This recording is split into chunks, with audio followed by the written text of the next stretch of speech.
Hey Reddit. I never thought I'd be the type to pour my heart out to strangers on the internet, but I guess desperate times call for desperate measures. My name is Chris, I'm 56, and until a few months ago, I thought I was one of the lucky ones. I thought my marriage to my wife, Laura, was solid.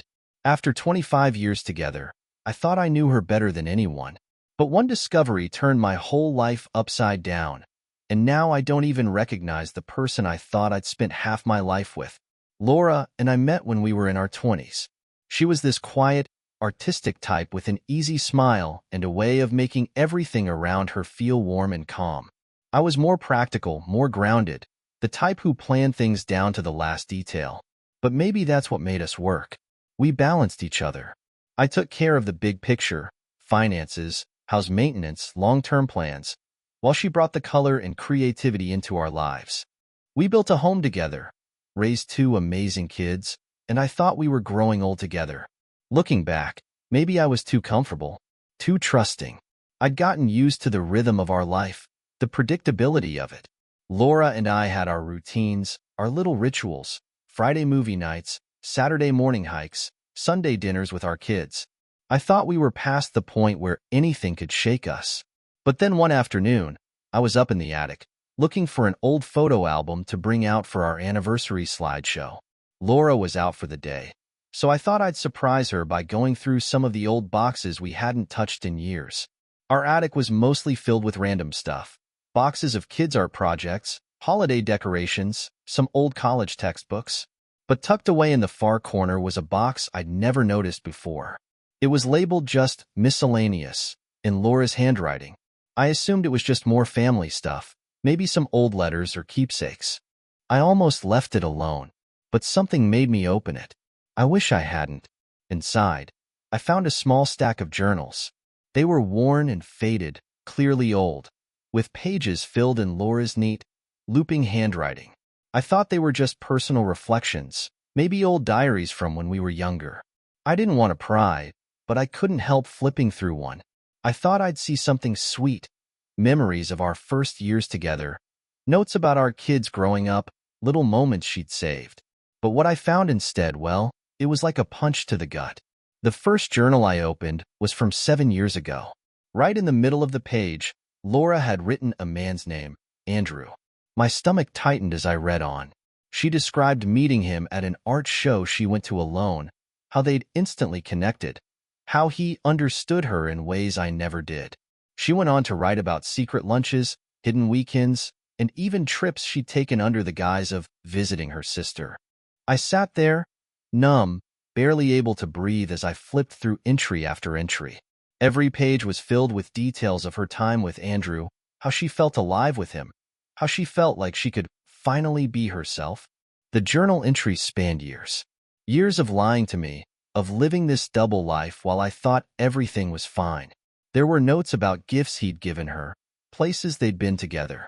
And then there were entries about how she'd feel guilty sometimes, but she couldn't bring herself to stop. She even wrote about how she would look at me and feel a mixture of pity and resentment, like I was some kind of obstacle keeping her from the life she really wanted. I wanted to slam the journal shut and throw it across the room, but I couldn't stop myself from reading. I felt like I had to know the whole story, even if it was tearing me apart. And the more I read, the worse it got. She had a life with this man that I knew nothing about, a life that went on for years. She had hidden everything so perfectly that I'd never even suspected. I thought she was happy. I thought we were happy. But according to her journals, she had been miserable, yearning for something more, something real, something she'd found with him, not with me. The worst part? She'd been planning to leave me. According to the entries, she'd been on the verge of telling me dozens of times. But each time, she pulled back. She wrote that she didn't want to destroy me or hurt the kids, that she felt trapped by the life we'd built. But she didn't feel trapped enough to stop seeing him. She didn't feel guilty enough to put an end to her secret life. Instead, she stayed with me, lying every single day, hiding every weekend away, making me believe we had something we never actually had. I put the journal back in the box and sat there in the attic, staring at nothing. I don't know how long I sat there. An hour? Maybe 2? It felt like I was in some kind of fog, like I was outside my own body, watching a man's life fall apart in real time. When I finally stood up, I felt hollow, broken.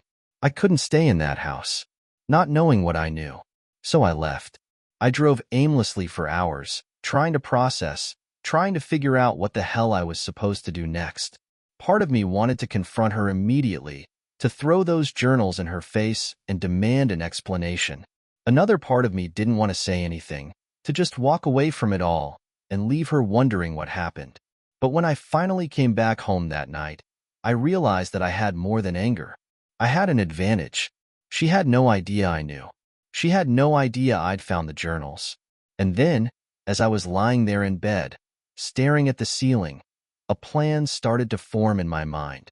If she thought she could lie to me for years and get away with it, she was about to learn that I wasn't going to let her walk away unscathed. After I found the journals in the attic, I barely slept that night. My mind wouldn't stop racing, replaying every memory of our marriage, questioning every moment. I kept asking myself how I could have missed the signs, how I could have been so blind.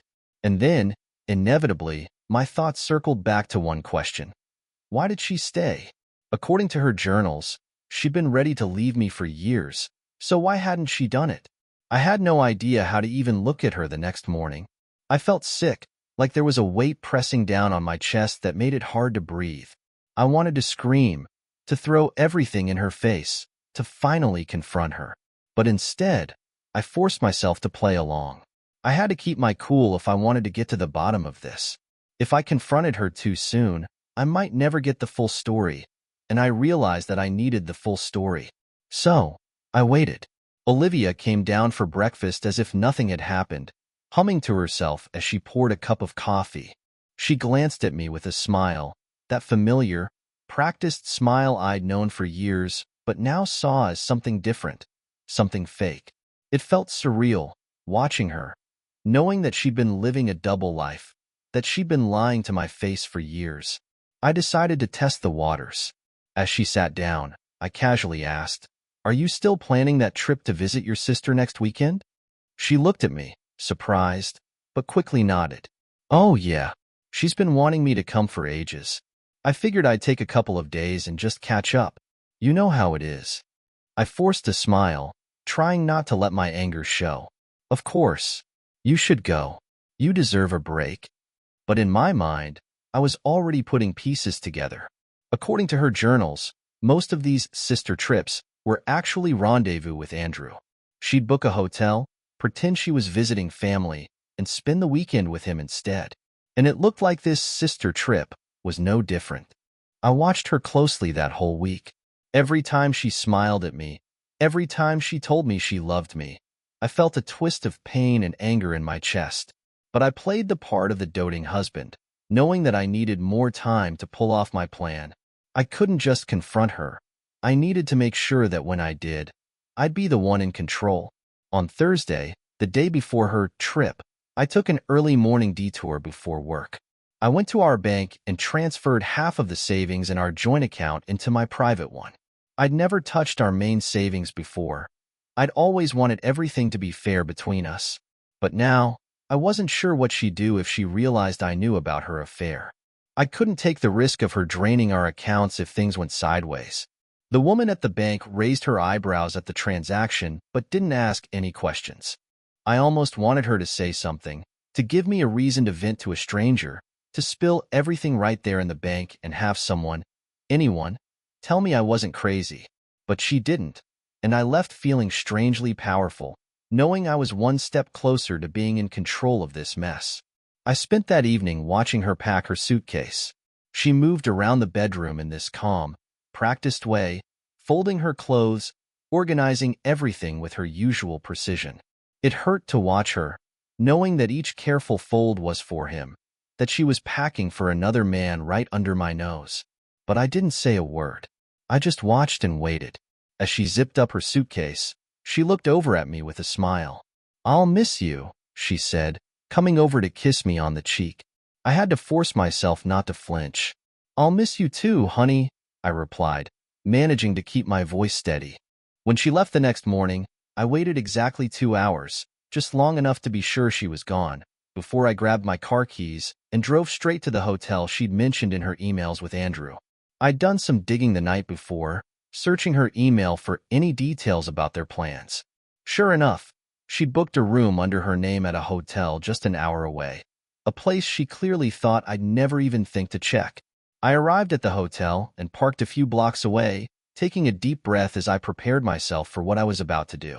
I felt a surge of nerves, but underneath that was a fierce determination. I wasn't going to let her get away with this. I wasn't going to let her turn me into some clueless fool. I wanted to see this with my own eyes. I wanted to confront her in a way she'd never expect. I walked into the hotel lobby, feeling a bit like a spy in one of those thrillers Olivia used to love watching. I approached the front desk, keeping my voice calm and polite. "Hi, I'm here to surprise my wife. She's staying in room 207, but I wanted to bring her some flowers and keep it a secret. Could you tell me if she's already checked in?" The receptionist smiled, clearly charmed by the idea of a romantic surprise. "Oh, how sweet. Let me check." She typed something on her computer, then looked up and nodded. "Yes, Mrs. Hinson checked in about an hour ago." I nodded, forcing a smile. "Great. Could I also get a spare key? I really want to surprise her." She didn't even hesitate. A moment later, I had the key in my hand, and my heart was pounding. I thanked her, walked to the elevator, and rode it up to the second floor. As I walked down the hallway, I felt a strange calm settle over me. This was it. I was going to see the truth with my own eyes, and I was going to make sure she never forgot what she'd done to me. I reached room 207, took a deep breath, and slid the keycard into the slot. The door clicked open, and I stepped inside quietly, heart pounding as I took in the scene before me. There they were, Olivia and Andrew, standing by the window, locked in an embrace. They hadn't even noticed the door opening, too absorbed in each other to see me. Olivia had her back to me, her hands on his shoulders, and she was laughing softly, looking up at him with the same look she used to give me. I cleared my throat. "Enjoying yourself, Olivia?" She froze. The color drained from her face as she whipped around, her mouth opening and closing like a fish out of water. Andrew took a step back, clearly just as shocked, his face a mixture of guilt and panic. "Nick, what are you doing here?" she stammered, barely able to meet my eyes. "I think the better question is what you're doing here," I replied, my voice calm but cold. "With him, after 25 years of marriage." There was a tense silence, and then she started to speak, her voice shaking. "Nick, I can explain."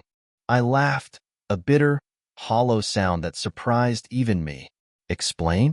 You've been lying to me for years, Olivia. You don't get to explain.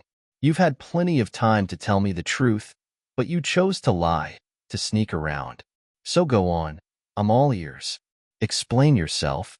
She looked down, unable to hold my gaze, and I could see her struggling to come up with something, anything that would make this better. But I wasn't here for her excuses. I was here to make sure she knew exactly what she'd lost. I turned to Andrew, who was still standing there, looking awkward and uncomfortable. "And you," I said, "I hope she was worth it, because whatever fantasy you two had going here, it's over." With that, I walked out, leaving them both standing there in stunned silence. I didn't need to hear her apologies or his excuses. I'd gotten what I came for, a moment of truth, a glimpse of the betrayal, and the satisfaction of knowing they'd been caught. But as I walked out of that hotel, I realized that this was just the beginning.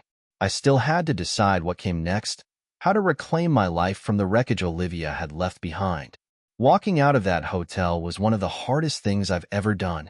My entire body was shaking with adrenaline and anger, but there was also a strange feeling of emptiness settling in. I'd been blindsided by my wife's betrayal, and the confrontation in the hotel room had given me a sense of closure, but now I was left with an empty road ahead, unsure of what my next steps would be. As I drove back home, I felt a mix of anger, grief, and strangely enough, relief. For years, I'd been ignoring that small, nagging feeling in the back of my mind. The way Olivia had grown more distant, her mysterious trips, her guarded behavior, all of it had been there, but I'd buried it under layers of trust and routine. Now, finally, everything was out in the open. And despite the heartbreak, there was a part of me that felt free. But that didn't mean I was done. Not by a long shot. When I got home, I sat in the quiet of our empty kitchen, looking around at the house we'd built together. Every corner held memories, family dinners, holiday mornings, lazy Sundays with the kids. It was strange to sit there alone, knowing that the life I thought I'd built with her was nothing more than a facade. The memories were real, but the partnership, that had been a lie. I knew I needed to get a grip, to think things through rationally, and figure out my next steps. I could feel anger simmering inside me, but I didn't want to act on pure emotion. I wanted to be smart about this. I knew I'd never be able to forgive her, but I wasn't going to give her the satisfaction of seeing me fall apart. If she thought she could destroy me with her lies, she was about to find out just how wrong she was. Step 1. Calling a lawyer the next morning, I woke up with a strange sense of purpose. I'd always been a planner, and if there was ever a time to lean on that skill, it was now. I wasn't going to let her walk away with half of everything we'd built. Not after what she'd done. She wanted to live her life with Andrew? Fine. But she wasn't going to do it on my dime. I called up a lawyer that a friend had recommended years ago, someone who specialized in high-asset divorces. I'd never thought I'd need that number, but now it felt like a lifeline. I made an appointment for the next day and felt a strange sense of satisfaction. This was something I could control. This was my chance to protect myself and make sure Olivia didn't get away with her deceit unscathed. The meeting with the lawyer was straightforward. I explained the situation, keeping the details brief, though I could see the look of sympathy in her eyes as I told her about the betrayal. She walked me through the steps I'd need to take to ensure that my assets were protected. The fact that I'd already moved half of our joint savings into my private account turned out to be a good move. It would complicate things for Olivia if she tried to make any sudden claims. As the lawyer outlined the plan, she mentioned one more thing that caught my attention: a private investigator. She suggested that gathering hard evidence of Olivia's affair would strengthen my case and potentially reduce her claim to spousal support. I hadn't thought of that, but the more I considered it, the more appealing it sounded. If Olivia thought she could just move on with her new life scot-free, she was sorely mistaken. Step 2. Hiring the private investigator. I made the call that afternoon. The investigator's name was Paul, and he sounded efficient and professional, like he'd dealt with this kind of thing 100 times. He asked me for any details I had, names, places, dates, and I filled him in on everything I'd found in Olivia's journal and what I'd witnessed at the hotel. He promised to start tracking her immediately. In the days that followed, I did my best to keep up the appearance of normalcy. Olivia came back from her trip, looking guilty but composed, like she'd managed to shove the whole confrontation to the back of her mind. She probably assumed I'd gotten everything out of my system, that I'd just swallow the betrayal and pretend like nothing had happened. I played along. Every time she'd smile at me or say something casual, I'd nod and go along with it, but inside, I was seething. She was walking around as if nothing had changed, as if she hadn't destroyed everything we'd built. But little did she know, I was gathering everything I needed to turn the tables. After about a week, Paul got back to me with his findings. Not only had Olivia continued to meet up with Andrew, but they'd also been planning a life together, something I hadn't seen in her journal. Apparently, she was looking at apartments near his place in another city, getting ready to start fresh, as she'd put it in one text. She'd even started quietly packing things up at our house, hiding them away in storage units. I realized that Olivia was planning to leave me soon, probably as soon as she had everything in order. She likely assumed she could milk the divorce for everything she could, set up her life with Andrew on my money, and walk away without a second thought. She'd planned everything so carefully, except for the part where I wasn't going to let her win. Step 3. The confrontation and the bombshell. With the evidence from Paul in hand, I decided it was finally time for a real confrontation. No more acting, no more pretending. If she wanted to play games, she was about to see that I wasn't going to back down. One evening, after dinner, I sat her down in the living room. She looked surprised, maybe even a little nervous, but she tried to hide it with that same practiced smile. "Nick, what's going on?" she asked, trying to sound casual. I took a deep breath, feeling the weight of everything I was about to say. Olivia, I know everything. I know about Andrew, the weekends, the apartments you've been looking at, all of it. Her face went pale. For a moment, I thought she might deny it, but then her expression shifted to something colder, almost defiant. So what? You're going to get all righteous about this now? I laughed, a bitter sound that filled the room. Righteous? I've given you 25 years, Olivia. I trusted you. I thought we were building a life together. Meanwhile, you were planning your escape, thinking you could just run off with him and take everything we worked for with you. She crossed her arms, a sneer forming on her lips. You don't understand, Nick. I was miserable. This marriage suffocated me. You were always so obsessed with control, with planning every little thing. I needed something real, something that made me feel alive. The words stung, but I held my ground. Fine, you found something real. You can have it. But don't think for a second that you're taking a single dime from me to fund your new life. Her eyes narrowed. What are you talking about? I leaned back, crossing my arms as I looked her dead in the eye. I've moved half of our joint assets. I've consulted a lawyer. I have evidence of your affair. You think you're walking out of here with anything more than the clothes on your back? Think again. She scoffed, trying to act unfazed, but I could see the panic flicker in her eyes. You can't do that. I'm entitled to half of everything. We built this life together. I shook my head slowly. No, I built this life. I worked, I saved, I planned, and you took advantage of it. You threw it all away. So if you want to be with Andrew, fine. But you're doing it without a single cent from me. Her composure finally cracked, and she looked away, jaw clenched. I could see the wheels turning in her mind, but I didn't care anymore. I'd already made my decision. I'll give you 2 weeks, I said quietly. 2 weeks to pack your things and leave. After that, I'm filing for divorce, and I'm taking every legal step to make sure you get the bare minimum. She sat there, stunned and silent. I stood up and left her in the living room, feeling a weight lift off my shoulders. For the first time in weeks, I felt like I could breathe again. After Olivia moved out, I thought I'd feel a sense of relief. I thought getting her out of the house would help me start fresh, but honestly, the silence was crushing. I wandered through each room, feeling like a stranger in my own life. Everywhere I looked, there were reminders of the past 25 years. The house we'd renovated together, the family photos on the walls, the notes she used to leave me on the fridge. All of it was tainted now. Reminders of a life I thought was real but had actually been nothing but lies. At first, I spent my days cleaning out anything that reminded me of her. I packed her clothes, boxed up her books, even took down the photos of us on vacations. I couldn't bear to look at them anymore. It felt like I was removing traces of a stranger. Every item I put in those boxes made me feel a little lighter, a little more in control. But despite all of that, there was still this deep, gnawing anger inside me, and I realized that simply removing her things wasn't going to be enough. And then I remembered.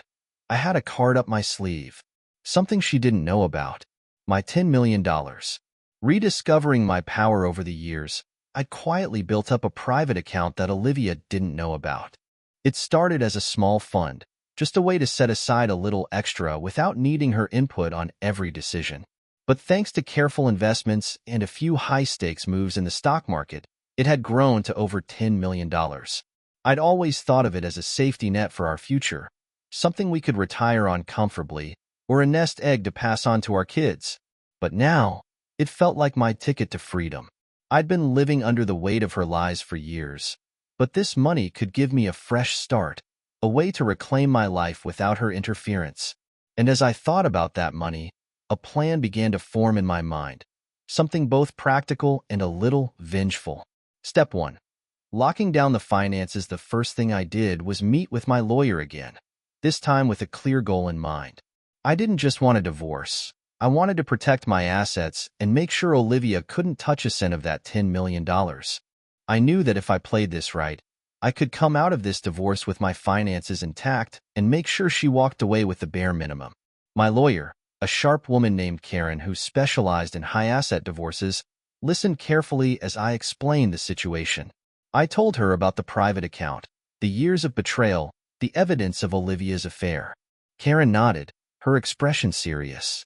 With what you've shown me, and with the private investigator's report, we have a strong case, she said. I can't argue that her infidelity voids her right to a significant portion of your assets, especially if we can prove that she'd been misusing marital funds for this affair. It turns out, there were ways to track if Olivia had been using our joint account for expenses related to Andrew, the hotels, the dinners, even small business trips that weren't really business at all. If we could prove that, it would strengthen my case even more. The thought of Olivia realizing she might end up with nothing after all her careful planning was oddly satisfying. Karen went over everything I'd need to do to prepare for a high-conflict divorce. You're in a good position, Nick, she said. But this won't be easy. She's likely to fight, and it might get ugly. Are you ready for that? I took a deep breath, feeling a strange mixture of determination and anger. Yes, I said. I'm ready. Step 2. Making moves she didn't expect with my lawyer handling the legal side. I started planning what I wanted to do with the $10 million.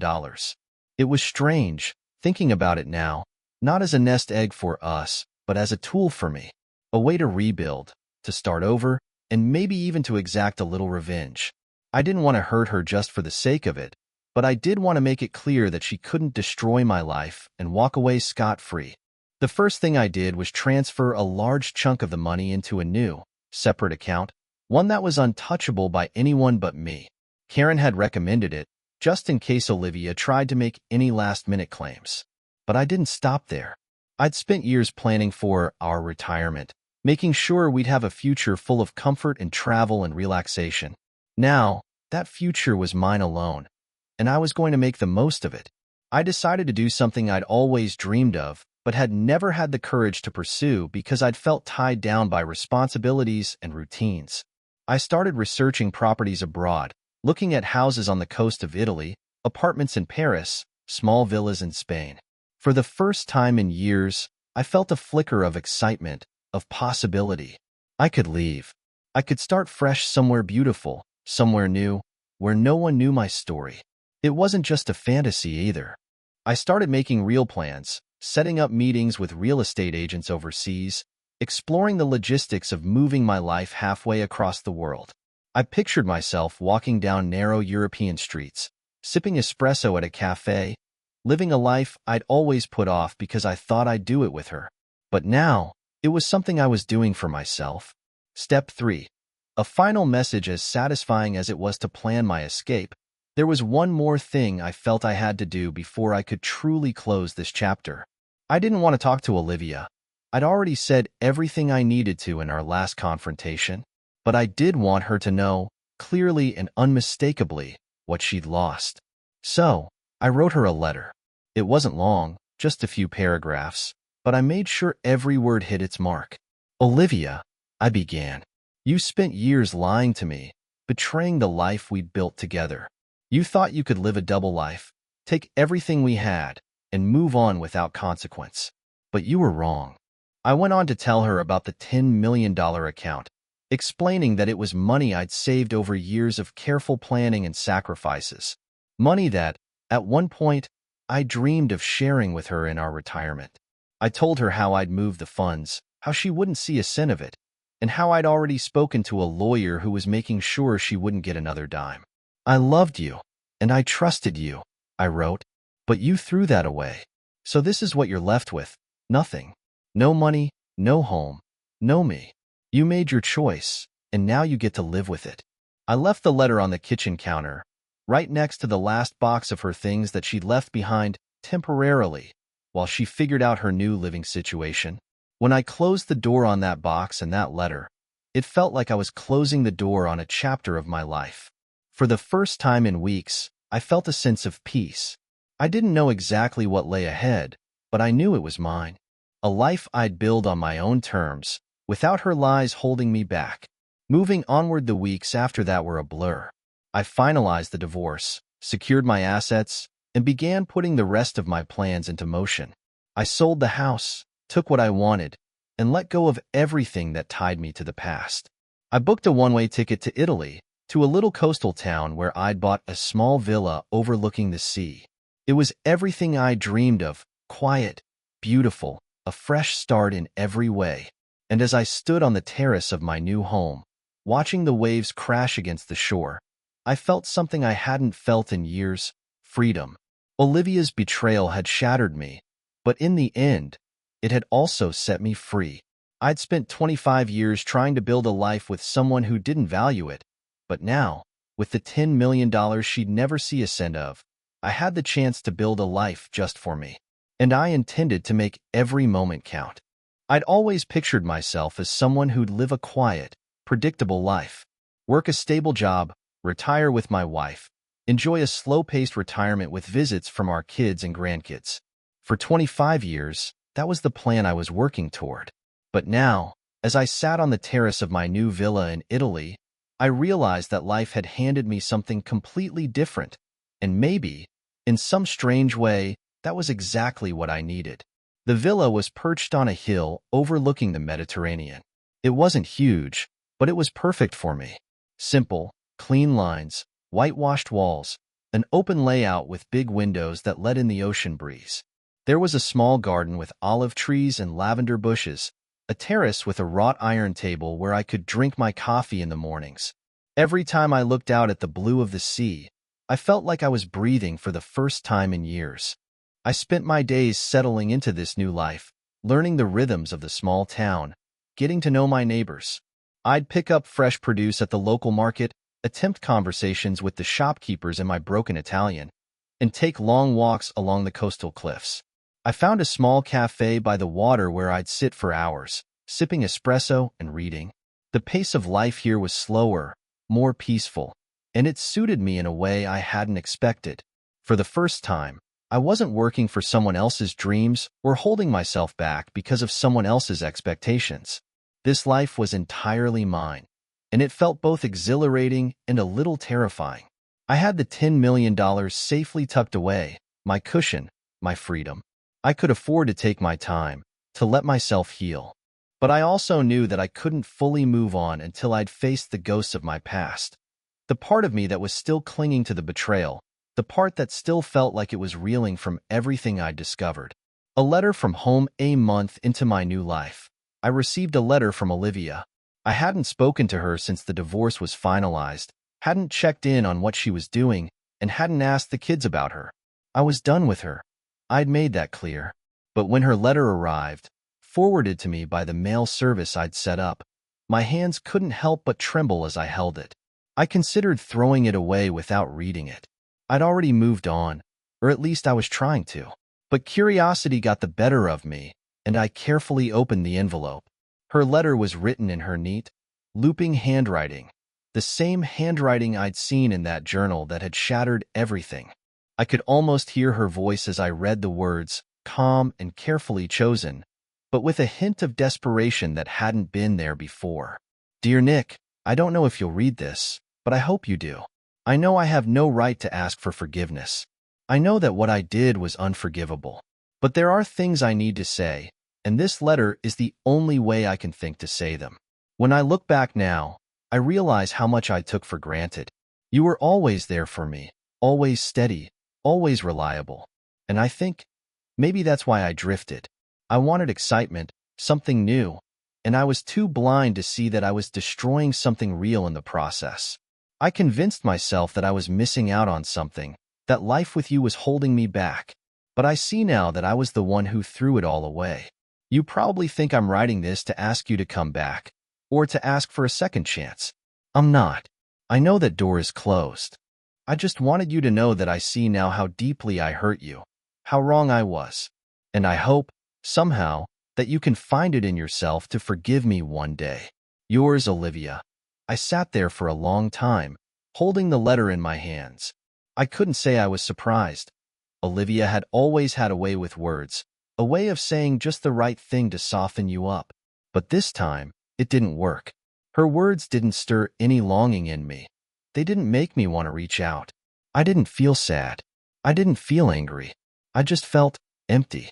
Maybe that was the real sign that I was moving on. Her apology, her attempt to make amends, felt like it was too little, too late. I didn't need her forgiveness, and I didn't need her validation. I'd found something better, peace. I tore up the letter, piece by piece, until it was nothing but shreds. Then, I took it outside, scattering the pieces in the garden.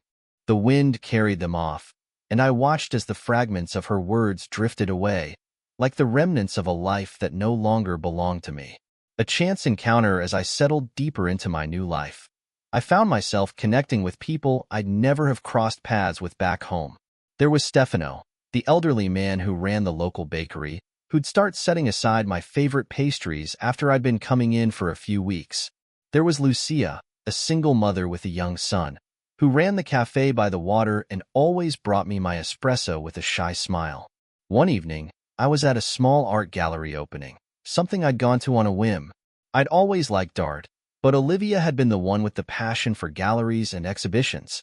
As I wandered through the room, I stopped in front of a painting, a soft, impressionistic seascape with a hint of a storm on the horizon. It reminded me of my own life, of the storm I'd just come through and the calm I was finally finding. While I was lost in thought, someone stepped up beside me. "Beautiful, isn't it?" she said, her voice soft but steady. I turned to find a woman around my age, with silver-streaked hair and a kind, open face. Her name was Claire, an American who'd moved to Italy years ago after a painful divorce of her own. We started talking, first about the painting, then about life, and before I knew it, hours had passed. There was something easy about being with her, something refreshing about talking to someone who had no knowledge of my past, no expectations. We met up again the following week, this time for dinner, and over plates of pasta and glasses of red wine. We shared stories of our lives, our struggles, our regrets. She'd been through her own version of betrayal, and there was an understanding between us that didn't need words. We both knew what it was like to have the ground ripped out from under us and to rebuild from nothing. As the months went by, Claire became a steady presence in my life. I wasn't looking for love, and neither was she, but there was a companionship between us that felt real, honest, and comforting. We'd go for long walks, have dinners by the sea, sit on the terrace with a bottle of wine, watching the stars. For the first time in a long time, I felt like I didn't have to pretend. I could just be myself, flaws and all. Letting go one night, as Claire and I sat together on the terrace, looking out over the sea, I realized that I'd finally let go of Olivia. The anger, the betrayal, the resentment. It was all still there, in the background, but it no longer had a hold on me. I'd reclaimed my life. I'd built something new, something just for me, and I'd found someone who understood me in a way I hadn't expected. I didn't need revenge anymore. I didn't need Olivia to regret her choices or suffer for what she'd done. The best revenge, I realized, was simply living well, living freely, fully, without any ties to the past. I'd taken the $10 million and turned it into a life I loved, a life that was mine alone. Claire looked over at me, her eyes soft and knowing.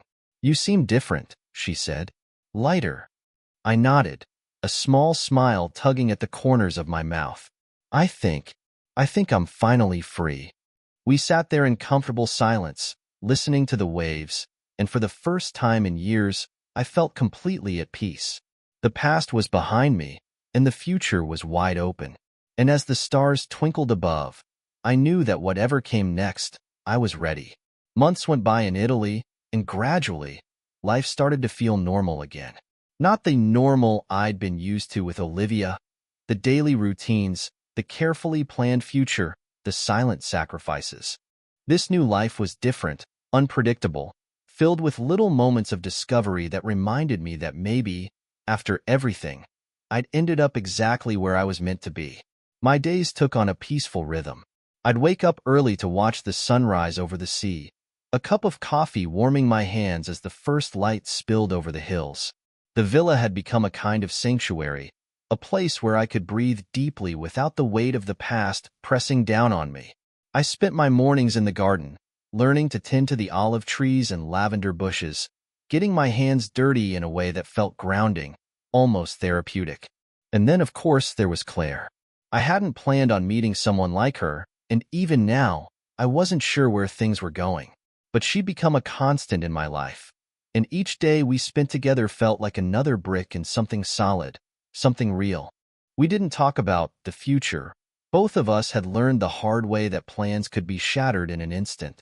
But we shared the present in a way that felt meaningful, a quiet companionship that brought me peace. One day, as we sat together in a small cafe overlooking the sea, she reached across the table and touched my hand. Her gaze was steady, kind, with a warmth that I hadn't realized I'd missed. "Do you ever think about going back?" she asked softly. "To the States?" I shook my head, letting out a sigh. "There's nothing left for me there. My kids visit sometimes, but they have their own lives now. I don't think I could go back and face all those places filled with memories of everything." Claire nodded, her fingers lightly tracing circles on the back of my hand.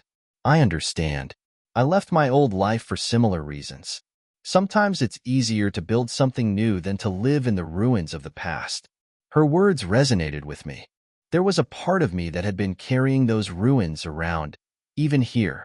But I was beginning to see that this new life in Italy wasn't just an escape. It was an opportunity, a chance to create something I never would have had if Olivia hadn't betrayed me. I realized that I was grateful for that betrayal in a strange way. It had set me free. Expanding my horizons with the $10 million safely invested, I no longer worried about money, but I also didn't want to just sit around idly. I was ready to start building again, but this time, I wanted it to be something personal, something I actually cared about. After some thought, I decided to invest in a local vineyard. There was a small family-owned operation nearby that had been struggling financially, and I'd become friends with the owner, Marco, over my months here. I'd learned that the vineyard had been in his family for generations, but recent bad harvests and increased costs had put it in jeopardy. I saw an opportunity, not just for profit, but for building something meaningful, something rooted in the land and the community. I approached Marco with a proposal. I'd invest enough to keep the vineyard afloat and help expand its production, and in return, I'd become a silent partner. I didn't want to be involved in day-to-day operations. I trusted Marco and his family to handle that, but I wanted to be part of something lasting. At first, he was hesitant. Italians don't often take kindly to foreigners buying in to family businesses, especially not something as personal as a vineyard. But after a few dinners, a lot of wine, and a fair amount of negotiation, Marco agreed. He could see that I wasn't just looking to make money. I wanted to be part of the land, to leave my own mark on it, in a way that felt different from the corporate work I'd done all my life. Working with Marco and his family became a new routine for me. I'd visit the vineyard a couple of times a week, help with small tasks, learn about the process of winemaking. I loved the simplicity of it, the way each stage depended on the weather, the soil, the rhythm of the seasons. It felt like a metaphor for my own life. Letting go of control, learning to trust the process, allowing things to grow naturally. The first time I tasted a bottle of wine from a harvest I'd helped with, I felt a strange sense of pride. It wasn't just a drink. It was the result of months of work, of watching the vines, of nurturing something from the ground up.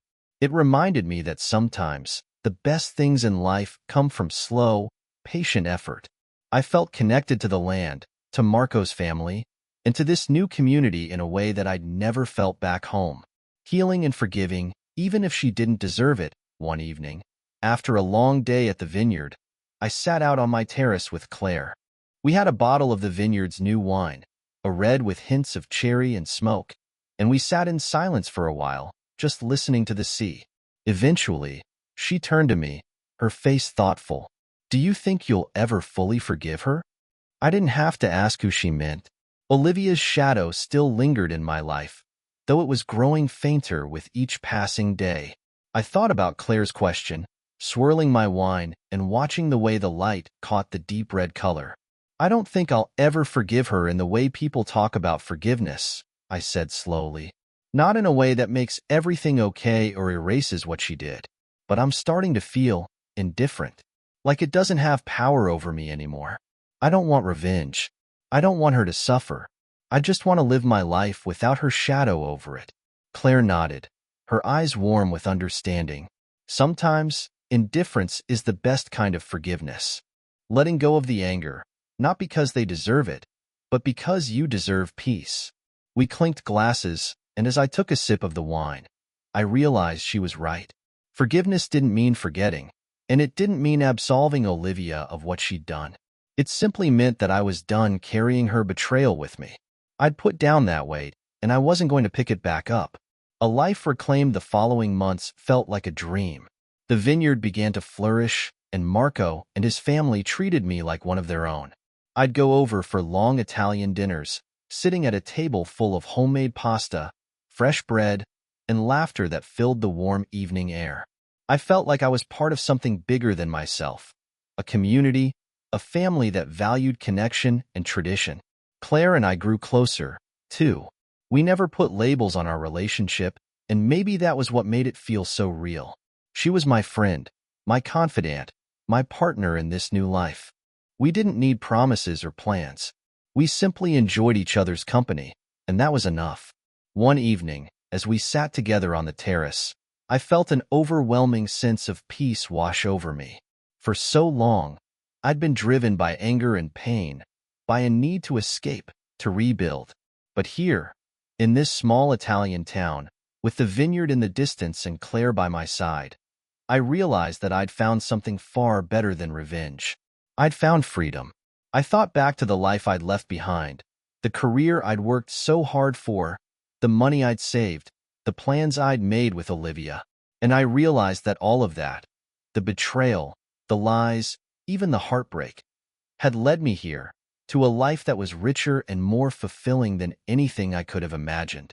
For the first time, I felt grateful for everything I'd been through, grateful for the $10 million that had given me the freedom to start over, grateful for Olivia's betrayal, because it had forced me to confront the life I truly wanted. And most of all, grateful for the chance to build something real, something meaningful, on my own terms. As the stars filled the sky and the waves whispered against the shore, I raised my glass to the future. Whatever it held, I was ready. By the time my first full year in Italy was coming to an end, I felt as though I'd lived two entirely different lives. The old one, the life I'd built with Olivia back in the States, felt like it belonged to someone else, a stranger almost. This new life, however, was mine in a way I hadn't anticipated. The villa, the vineyard, the quiet rhythms of small-town life. These things had grounded me in a way I hadn't thought possible. And then there was Claire. It had taken me a long time to let myself feel anything resembling love again. But with her, it felt natural, unforced. We never put any pressure on it, and that was part of the beauty. She'd been through her own version of betrayal, and we both understood that sometimes the best relationships are the ones without expectations. But despite the peace I'd found, there was still one more thing weighing on me: my children. I hadn't seen them in person since I'd left for Italy.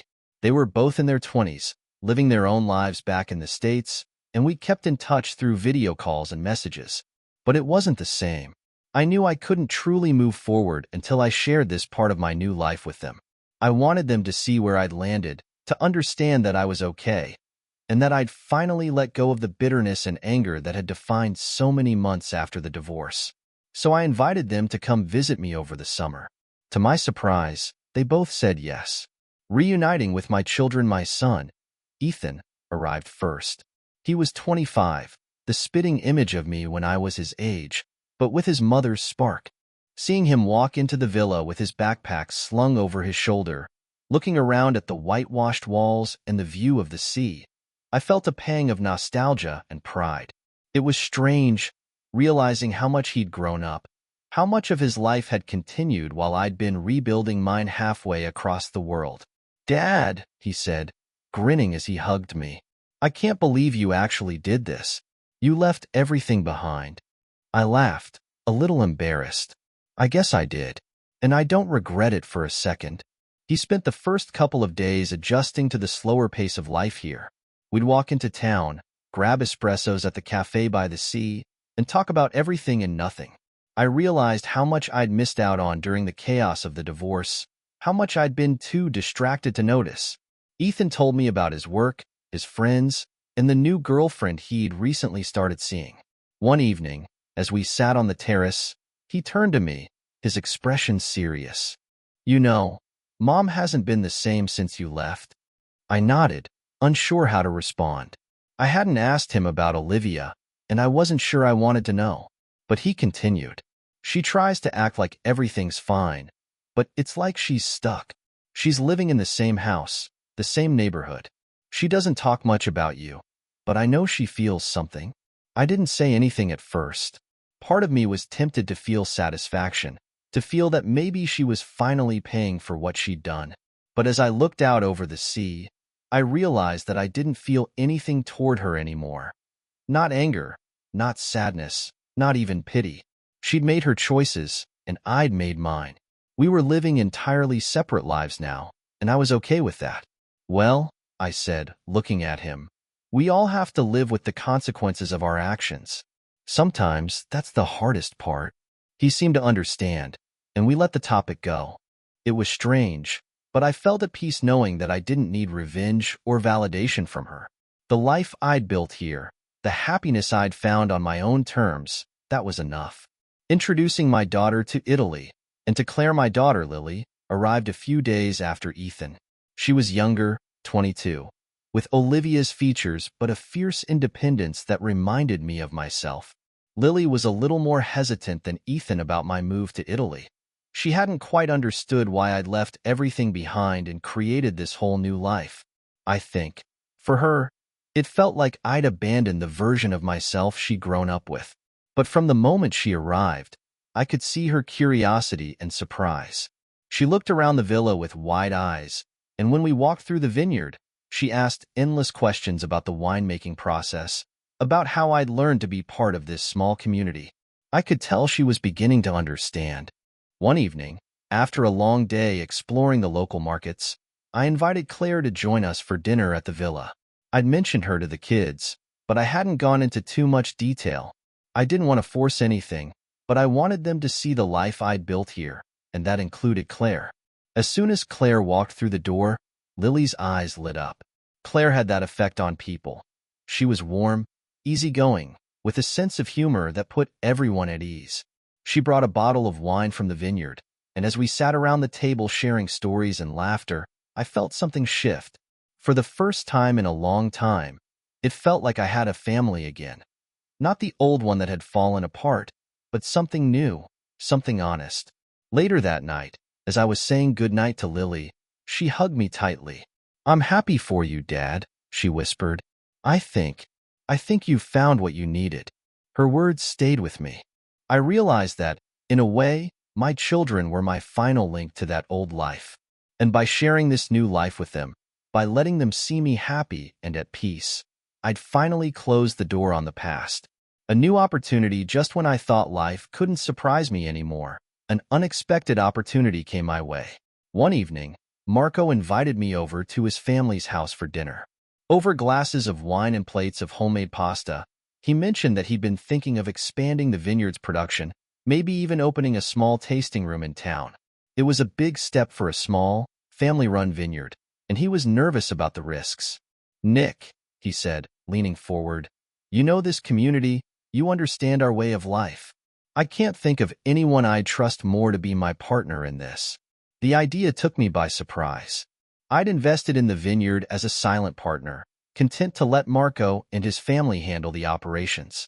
But the thought of taking a more active role, of helping them expand and create something new, felt exciting. This wasn't about money. It was about building something meaningful, something that would last. And after years of working in finance, helping companies grow and then move on without a second thought, the idea of creating something personal, rooted in the community, felt like exactly what I needed. I agreed to become his full partner, and we spent the next few weeks planning the expansion. We envisioned a small tasting room overlooking the vineyard, a place where locals and tourists alike could come to enjoy the wine and learn about the process. I threw myself into the project, working alongside Marco and his family, and each day felt more fulfilling than the last. For the first time in my life, I was creating something that felt real, something I could see and touch. And it wasn't just for me. It was for this community that had welcomed me, for the people who had become my new family. Moving forward, without looking back as summer drew to a close, Ethan and Lily returned to the States, promising to visit again soon. The vineyard was thriving, the tasting room was nearly complete, and Claire and I had settled into a comfortable, quiet partnership that brought me more peace than I'd ever thought possible. I no longer felt the need to prove anything to anyone. Not to Olivia, not to myself, not to anyone who wondered why I'd run off to Italy. One evening, as Claire and I sat on the terrace, watching the sun dip below the horizon, she reached over and took my hand. We sat in silence, the waves crashing softly in the distance, and I realized that for the first time, I didn't feel any lingering anger, any sense of regret. My life was simple, but it was mine. And as I looked out over the vineyard, the fruits of my labor spread out before me. I knew that I'd found something I never could have built back in the States. Something lasting, something real. I didn't need the $10 million anymore, not in the way I'd thought I did. It was still there, of course, a safety net, a reminder of the years I'd spent working and planning. But that money had given me a new life, one I hadn't even known I wanted. As I raised my glass to the stars above, I felt a deep sense of gratitude for the betrayal that had set me free, for the journey that had brought me here, and for the chance to start again. In that moment, I knew I was home. With Ethan and Lily back in the States, the vineyard expansion well underway, and my life in Italy taking on a new, steady rhythm, I felt a kind of contentment I hadn't known in decades. This life was quieter, simpler, but each day felt filled with purpose, with something real. The tasting room opened just as the late autumn harvest began, a cozy little space overlooking the rolling hills and the sea beyond. We'd outfitted it with rustic tables, shelves lined with bottles of our own wine, and walls adorned with photos of the vineyard through the seasons. I helped Marco's family with the harvest, learning to appreciate every part of the process, from picking the grapes to pressing and fermenting them. I loved the way each step depended on the ones before, like a chain that connected us to the land and to each other. Word of the tasting room spread quickly, and soon it became a gathering place for both locals and tourists. Marco's wife, Sophia, took charge of welcoming guests, sharing stories of the vineyard's history and family traditions, while I poured glasses of wine and talked to people from all over the world. In a way, it felt like I'd found a new calling, one where I could connect with others, share a piece of this beautiful place, and celebrate the hard work that went into each bottle. A visit from the past, just when I thought my new life was settling comfortably. An unexpected visitor showed up one brisk November afternoon. I was out on the terrace, reviewing some paperwork for the vineyard, when Sophia came out to tell me someone was waiting for me in the tasting room. I walked in, expecting to see a customer or maybe a supplier.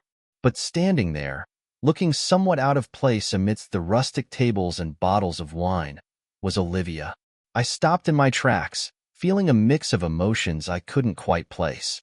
Anger, maybe, or discomfort, but mostly indifference. She looked different than I remembered. Older, a bit worn down, as if the weight of the years had finally caught up with her. She held a small leather bag in one hand and wore a coat that looked too warm for the mild Italian weather, as though she were carrying a piece of her old life with her as a shield. "Nick," she said, her voice soft but steady. I wasn't sure if you'd want to see me." I forced myself to keep my voice calm. "Olivia, what are you doing here?" She took a deep breath, her eyes darting around the room before settling on me. "I wanted to see you, too.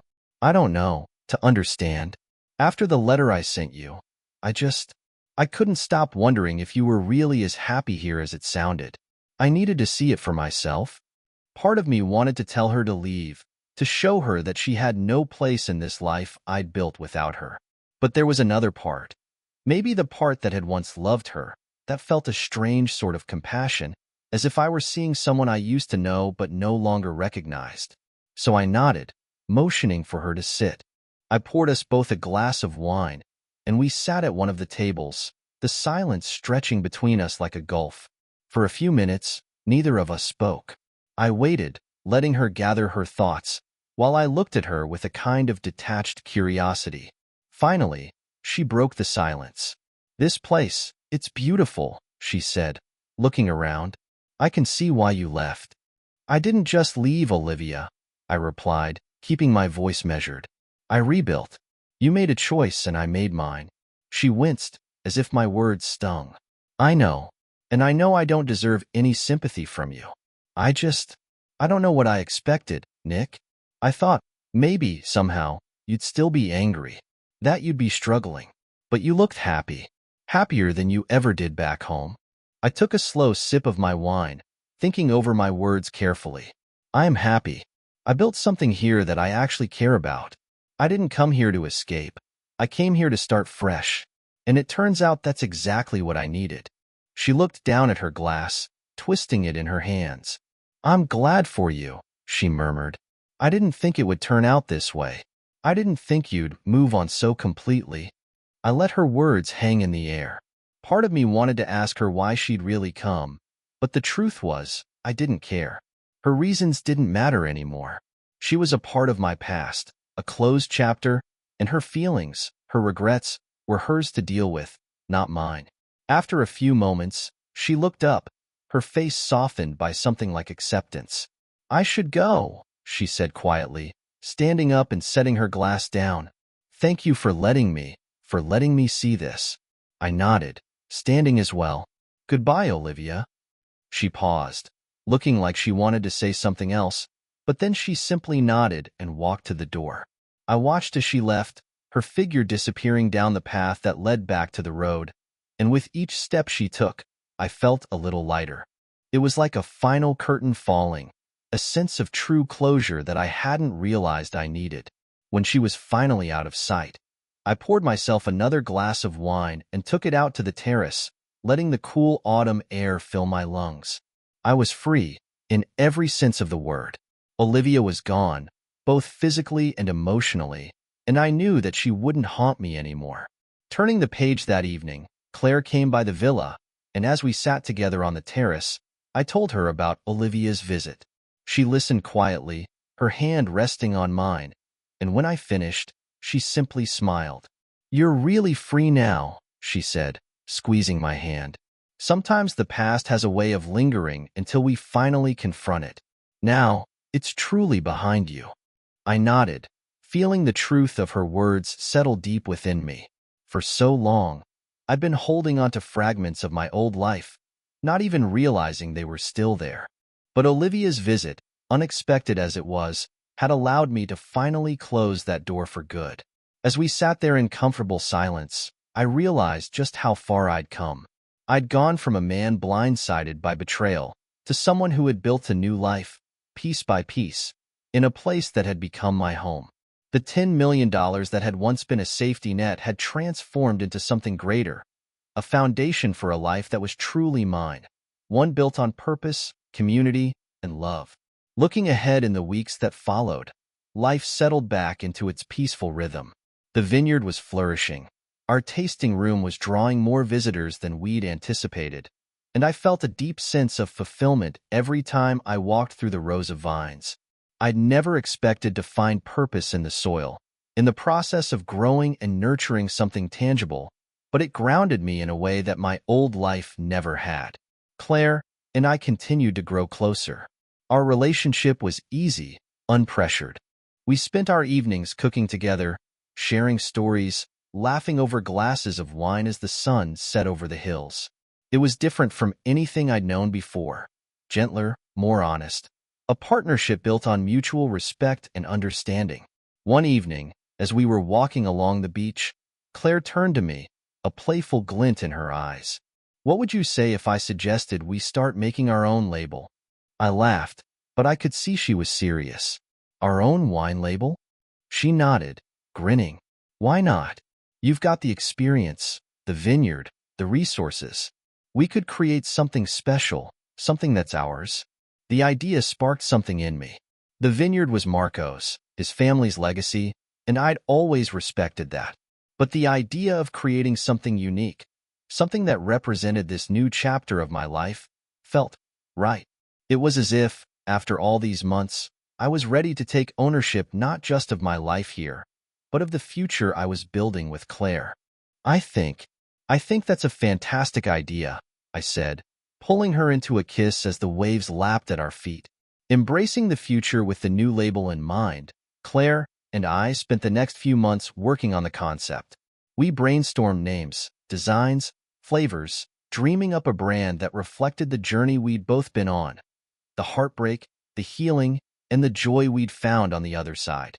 We decided to call it Rinascita, the Italian word for rebirth, because that was what this place had given us. A new beginning. We spent long hours in the vineyard, testing blends, working alongside Marco and his family to bring our vision to life. And when we finally bottled our first vintage, a deep, rich red with hints of blackberry and spice, I felt an overwhelming sense of pride. This wasn't just wine. It was a symbol of everything I'd built, of everything I'd overcome. As the label gained popularity, I realized that the life I'd thought I'd lost had transformed into something better, something richer. I had friends, a partner, a community, and a purpose that grounded me. In the end, Olivia's betrayal had set me free. The $10 million I'd once thought of as a safety net had become the foundation of a new life, one filled with meaning, love, and laughter. And as I stood in the vineyard, watching the sun dip below the horizon, a glass of Rinascita in hand and Claire by my side, I knew that this was the life I was always meant to live.